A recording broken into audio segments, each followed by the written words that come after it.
Hey travel besties, welcome to my channel. Today, I'm going to be sharing some awesome tips for you. For those of you out there who have been dreaming of that wonderful trip to Africa. I know you've been watching those Instagram reels with Kelly's. Don't worry, I have too. So today, you are in the right place because I'm gonna be breaking down all of the things you need in order to prepare for a super fantastic, awesome trip to Africa. So let's get into it. First things first, you're gonna wanna make sure that your visa is valid at least 6 months from the date that you plan to travel. You're also gonna need at least 2 pages for entry and exit stamps. Now, if you don't have a passport, I need you to get on that right now because it's 2025. What are you doing? An e-visa is required to enter Kenya. Luckily, the process is super easy. All you have to do is head on over to eCitizen and you can fill out your application online. One thing for sure, watch out for those third-party sites. You only want to go to official sites, not the fake ones, because they will charge you. All you have to do is fill out the form, upload a passport photo, and then pay the processing fee, which the last time I checked, I paid maybe $39. It could be up to $50 now, I'm really not sure, but you'll get all of that information on the website. You should get approved in about 2 to 3 business days. So go ahead and plan prior to the trip to avoid any last minute hiccups. Oh, and if you're planning to visit other countries while you're in East Africa, say for instance, Rwanda, Tanzania, you can apply for an East African tourist visa. And so that will allow you to go to those countries. And it's also valid for 90 days. We're moving on here. The next step is health. One of the most important steps before visiting Kenya is getting your vaccinations. The yellow fever vaccine is required, so make sure that you have your vaccination before you get to Kenya because they will check it. Now, I will say the first time I went to Kenya, which was in 2019, they actually checked, but let's remember after that, COVID happened. So the last few times I've been to Kenya, they weren't even looking for that yellow fever vaccination card. However, as soon as you don't have it, they will check it. So make sure you have that. Recommended vaccines would be hepatitis, typhoid, and tetanus. Let's talk about malaria, which is present in many parts of Kenya. I would highly recommend you speak to your physician before going so that you know whether or not you need to take any anti-malaria pills. Also, you're going to want to pack some good insect repellent. Usually I just bring my off spray, but my last trip to Vipingo is actually an American product, but it worked wonders. This right here, insect repellent lotion, absolutely wonderful. Finally, in terms of your health and being prepared, whatever you plan on doing that particular day, you're going to want to keep water on you. You're going to get thirsty. You don't know where you're gonna be able to get water from, depending on, especially like if you're outside of the city, keep water on you. We need water. Step 3, plan your travel budget. Mind you, okay, a budget is relative. It depends on what you actually plan on doing. However, I know when I go to Kenya, I'm typically going to be in the city and I may go to some outskirts, but for sure I'm gonna be in the city. I'm going to want to shop, buy some souvenirs and things like that. Make sure that you have enough money so that you're comfortable. You don't want to be pinching pennies outside of the country. We're not gonna do that. And I'm gonna have a follow-up video as far as a typical budget for travel to Kenya, so make sure that you subscribe so that you can get that video notification when it's ready. Let's talk a little money. Kenya uses Kenyan shillings, and you can actually convert some of your money to Kenyan shillings when you get to the airport if you want to. However, if you're going to be in any major city like Nairobi or Mombasa, there's going to be ATMs everywhere. One thing I will say, if you plan to bring in cash, make sure that you check the date because If it's money that is outside of the current date, they will not accept it. You get there with some bills that say 2015, you might be out of luck. I'm just saying.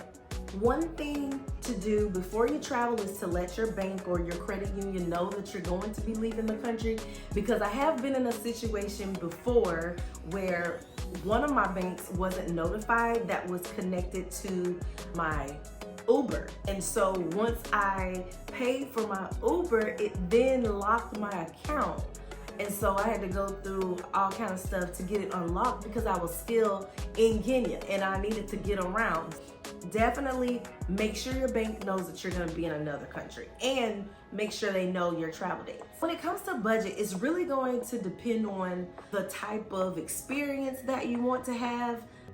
You're looking at resort hotels, Airbnb. If you're staying with a friend, obviously that's going to be the cheaper option. It just depends on what you want to experience. In terms of going out in the savannah and staying at like a luxury safari camp or one of those 5-star lodges, those are gonna cost you. That's gonna be probably between $500 to $1,000 a night. You wanna be prepared for that. Mid-range accommodations will run you between $100 and $300 a night. And as far as budget travelers, there's hostels and other things like that for maybe $10 to $20 a night. Not my thing, because baby, where I lay my head, I need to know that nothing's gonna crawl on me. I'm probably gonna be more in the mid-range area. I need to know that where I am sleeping, it's clean. I'll tell you a horror story a little later. Don't forget tips. When it comes to drivers and guides, typically you can tip them maybe $10 to $20 a day. It would be very appreciated. And I mean, they just do such good jobs to accommodate you as a tourist and make you feel welcome. 9 times out of 10, they're going far and beyond whatever their job description is. Common courtesy, give them a tip and show your appreciation. Oh, my wig almost slid off. Pack smart for the Kenyan climate. Packing for Kenya usually depends on what particular area you're going to be spending time in. For safaris, neutral colored clothing like beige, khaki, and olive green to blend in with the environment. You're gonna wanna make sure that you bring layers, as morning and evenings can be chilly.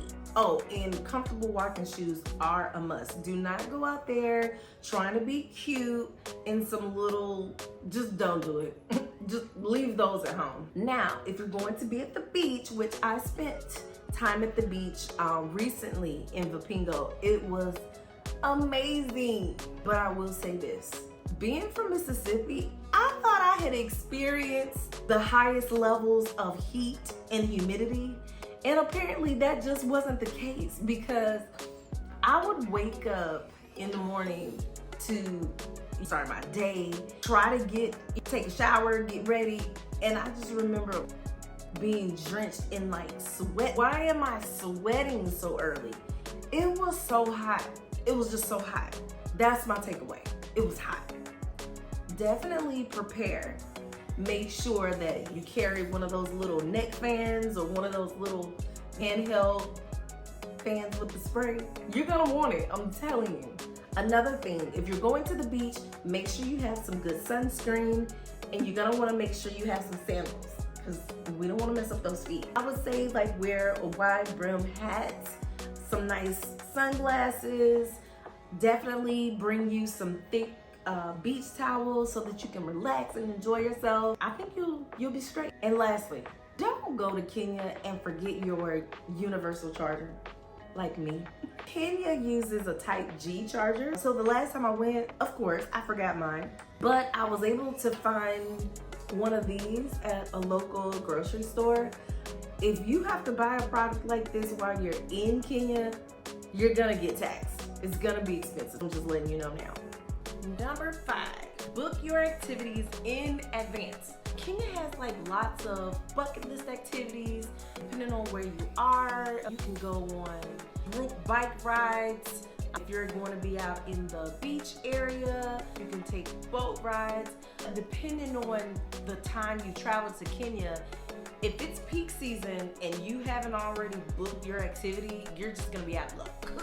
Just plan to be at the mall, because that's all that's gonna happen. For wildlife lovers, if you want to go on a safari, that's something that you're going to want to plan in advance. Make sure that you have a guide, make sure that you know how many days you're staying and you know what you want to see when you're in the savannah. My last girls trip, which was in August of 23, we spent maybe 3 days in the Masai Mara. We stayed at an awesome camp there. And so in the mornings, we would take our game drives.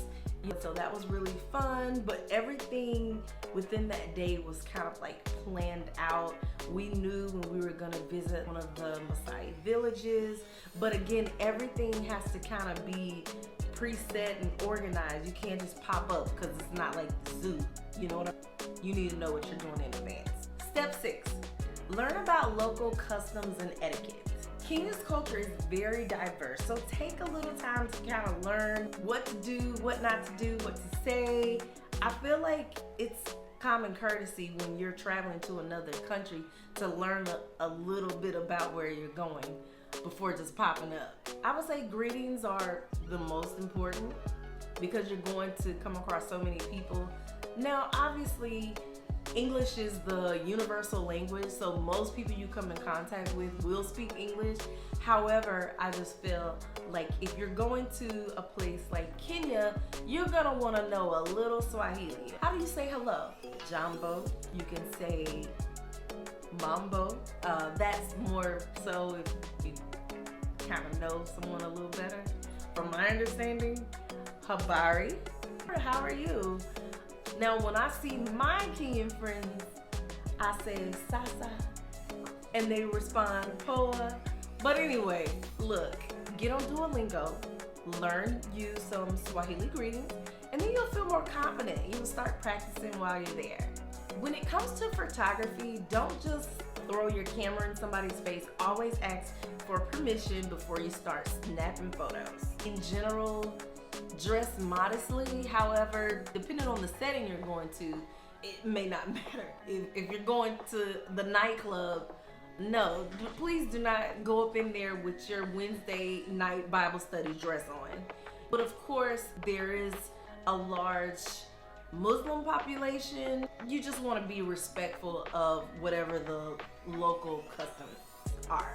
Step 7, safety and connectivity. Safety is key. If it's your first time in Kenya, here's a few tips. Keep your valuables in a secure zip bag and avoid walking alone at night. It's also a really good idea to register with your embassy or your consulate before you travel. For connectivity, you're gonna wanna buy a SIM from Safaricom or Airtel, because if you're anybody similar to me, I want to always be connected. Even when I was out in the Masai Mara, I had my little hotspot because I have to stay connected. I need to know what's going on. And that's it. Now I really feel like you're ready to explore the wonderful world of Kenya. There's so many things to see. There's so many wonderful people. And I just want you to have the best experience that you can. If you found this video helpful, please make sure that you like and subscribe. The more I do it, the better I will get. I am not tech savvy. However, I do love traveling to Kenya. Thank you, travel besties. I'll see you next time.